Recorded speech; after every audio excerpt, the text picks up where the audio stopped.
ইতিমধ্যে মাছ ধৰা কম্পিটিশ্যন সম্পূৰ্ণ হৈছে। আগৰ ভিডিঅ'টোত যিসকলে চালে তাৰ পাছৰ ভিডিঅ' এয়া গৈ আছে।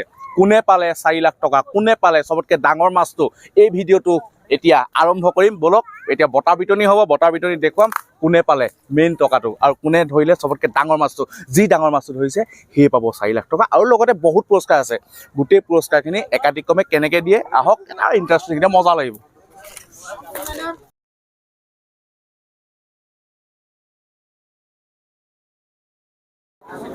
ইয়াতে আচলতে ৰিজাল্ট ছিটখিনি চব আনি জমা দিছে আৰু এইসকল হৈছে ইয়াৰ বিচাৰক মানে একেটা মাছ ধৰে আৰু এখেত নাগালেণ্ডৰ পৰা আহিছে।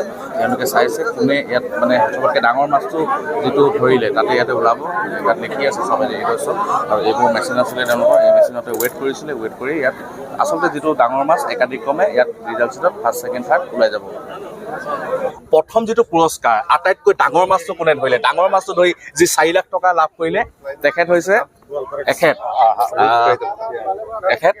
আপুনি ক'ৰ পৰা আহিছে? ডিমাপুৰ। তেখেত ডিমাপুৰৰ পৰা আহিছে নাগামিশ্বৰলৈ। তো মই বেছি খুচি পাইছে আপুনি তাৰ পৰা আহিছে। কেতিয়া ইয়াতে পঞ্চাইছে? কালি আজি পঞ্চাইছে। আচ্ছা, একদম সবচেয়ে ডাঙৰটো ধৰিছে না এতিয়া? তাকতো আপুনি ধৰাটো কিমান ডাঙৰ আছে? 3 কিলো 50 গ্ৰাম। আচ্ছা, আৰু এনেকা আলাগ আলাগ জেগাতে আপুনি যাই থাকে না এইটো কম্পিটিশ্যন দি? যাই থাকিছে। আপুনি হোল টিম আহিছে না? আপুনি হয় হোল টিম আহিছে, গগৈ গান, দিদি গান চব আহিছে। চব আহিছে আৰু এইটো 4 লাখ পাব। Finger cross. এইটো কিমান খুচি পাইছে একবাৰ? বেছি খুচি পাইছে। এতিয়া ফাৰ্ষ্ট টাইম আহিছে শিৱসাগৰতে, মানুহ ইয়াতে এনভাইৰনমেণ্ট বেছি ভাল লাগিছে, বেছি এনজয় কৰিছে। প্ৰথমজন দেখালো, এতিয়া দ্বিতীয়জন। আপোনাৰতো কিমান ৱেইট কিমান আছিলে? 3 কেজি 30 গ্ৰাম। ক'ৰ পৰা আহিছে? ডিমাপুৰ।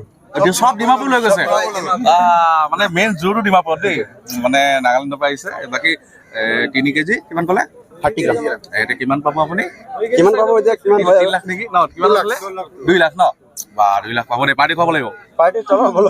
আমি চব ডিমাপুৰ গুচি যাম এতিয়া পাৰ্টি খাবলৈ। মাছৰ ওজন আছিল 2 কেজি 150 গ্ৰাম। দশম স্থান অধিকাৰ কৰিছে। টিকট নম্বৰ আছিল 1, 4। দ্বিতীয় স্থান লাভ কৰিছে। টিকট নম্বৰ আছিল 1, 5, 4, 8। নাম সুৰজিৎ চৰকাৰ। গ্ৰাছকাপ। মাছৰ ওজন আছিল 3 কেজি 30 গ্ৰাম আৰু এখেত নাগালেণ্ডৰ। আৰু আমি আটাইৰে অতি অপেক্ষাৰে ৰৈ থকা প্ৰথম পুৰস্কাৰ পোৱা প্ৰতিযোগীজনৰ নাম মই ঘোষণা কৰিবলৈ ওলাইছো। এই সৌভাগ্যশালী ব্যক্তিজনৰ টিকট নম্বৰ আছিল 1, 5, 4, 0। নাম অসম। মাছৰ ওজন আছিল 3 কেজি 50 গ্ৰাম আৰু এখেতৰ ঘৰ নাগালেণ্ডত। এয়া হৈছে প্ৰথম পুৰস্কাৰ পোৱা নাগালেণ্ডৰ 4 লাখ টকা এখেতে পাইছে। অকল প্ৰথম পুৰস্কাৰটো দিয়া দেখালো আৰু এইবোৰ ছেকেণ্ড, থাৰ্ড এইবোৰ চব পুৰস্কাৰ এইদৰে ইয়াত ৰেডি কৰি থৈছে। চব দিবলৈ এতিয়া অলপ পাছত দিব আৰু এখন চব চেক দিছে তেওঁলোকে। চেকবোৰত একাউণ্ট নম্বৰ লিখি আছে, লিখি চেকত দি আছে। আপোনালোকে বহুতে সুধিব যে মাছবোৰ কোনবোৰ? মাছবোৰ আচলতে এইবোৰ চব এইবোৰ মাছে ধৰিছে। কোনটো মাছ কোনে ধৰিছে নাজানো। আপুনি কেই নম্বৰ প্ৰাইজ পাইছে? অকল প্ৰথম ভিডিঅ'টোত গম পাইছিলে গোটেই অনুষ্ঠানটোৰ উদ্যোক্তা বুলি ক'লেও, মূল উদ্যোক্তা বুলি ক'লেও ভুল নহ'ব। সফল সামৰণি। মানে বহুত হেডেক, বহুত হেডেক যদিও মই সুখী মই যে ইভেণ্টটোত ছাকচেছ হ'লোঁ আৰু আপোনালোকে যথেষ্ট সহায় কৰিলে।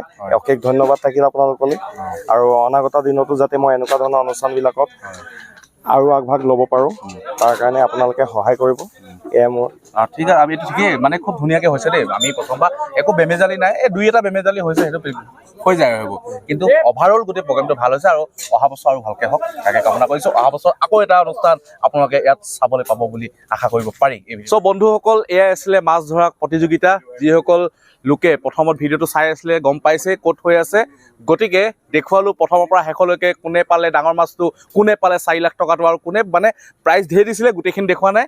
মেইন যিকেইটা ফাৰ্ষ্ট ছেকেণ্ড থাৰ্ড সেইকেইটা আপোনালোকক দেখুৱালোঁ। আৰু এটা কথা এইখিনিতে মই কৈ ৰাখোঁ, এই যি পহুগড়, এই পহুগড় স্বৰ্গদেউ ৰুদ্ৰসিংহ দিনত নিৰ্মাণ কৰা হৈছিলে। আমাৰ যি আহোম স্বৰ্গদেউসকলৰ ৰাজকাৰেঙৰ পৰা তেনেই নাতি দূৰত আছে এই পহুগড়। এই পহুগড় হৈছে এছিয়াৰ প্ৰথম যিটো ক'ব লাগিব চিৰিয়াখানা। ইয়াত তেতিয়া বিভিন্ন মানে জীৱ জন্তু ইয়াত আছিলে বা মাছ আছিলে, কিবা আছিলে। আৰু এটা ইণ্টাৰেষ্টিং কথা, এতিয়া যদি আপোনালোকে ইয়ালৈ খৰালিমহীয়া আহে, খৰালিমহীয়া আহিলে ইয়াত দেশ বিদেশৰ চৰাই চিৰিকটি ইয়ালৈ আহে, তাকো সংৰক্ষণ কৰা হয়। আৰু লগতে এই যি কাম কৰি আছে, ইয়াৰ এটা স্থানীয় যুৱকসকলে এটা গোট বান্ধি ইয়াত মৎস্য পালন কৰি আছে। আৰু মৎস্য পালন কৰাৰ সমান্তৰালভাৱে এই খেলখন তেওঁলোকে অনুষ্ঠিত কৰে। এই খেলখন আগত ক'ত হৈছে মই নাজানো, কিন্তু আমাৰ শিৱসাগৰ জিলাৰ এই মানে জেৰেঙা পথাৰৰ ওচৰতে এই যিটো পহুগড় আছে, এই পহুগড়ত এই অনুষ্ঠানটো অনুষ্ঠিত কৰিছিলে। সুকলমে অনুষ্ঠানটো হৈ গ'ল। যি ধৰণে তেওঁলোকে বঁটা বিতৰণি কৰাৰ কথা আছিলে, যিমান টকা দিয়াৰ কথা আছিলে সকলোখিনি দিলে। দেখিছোঁ এটা সুন্দৰ অনুষ্ঠান হৈ গ'ল। আকৌ এনেকুৱা অনুষ্ঠান হওক তাকে কামনা কৰোঁ। লগতে এই যে ঐতিহাসিক পহুগড়ক যে এটা এষ্টাব্লিছমেণ্ট যদি কৰিব পৰা যায়, তাৰো আমি এটা চিন্তা কৰোঁ বা আমি ভাবোঁ তেনেকুৱা এটা হ'লে ভাল হয়। এইখিনি আছিলে। নতুন ভিডিঅ' এটাত আকৌ লগ পাম। যিসকলে ভিডিঅ'টো খুব মনোযোগী চালে সকলোকে কৃতজ্ঞতা জনাইছোঁ। আকৌ লগ পাম।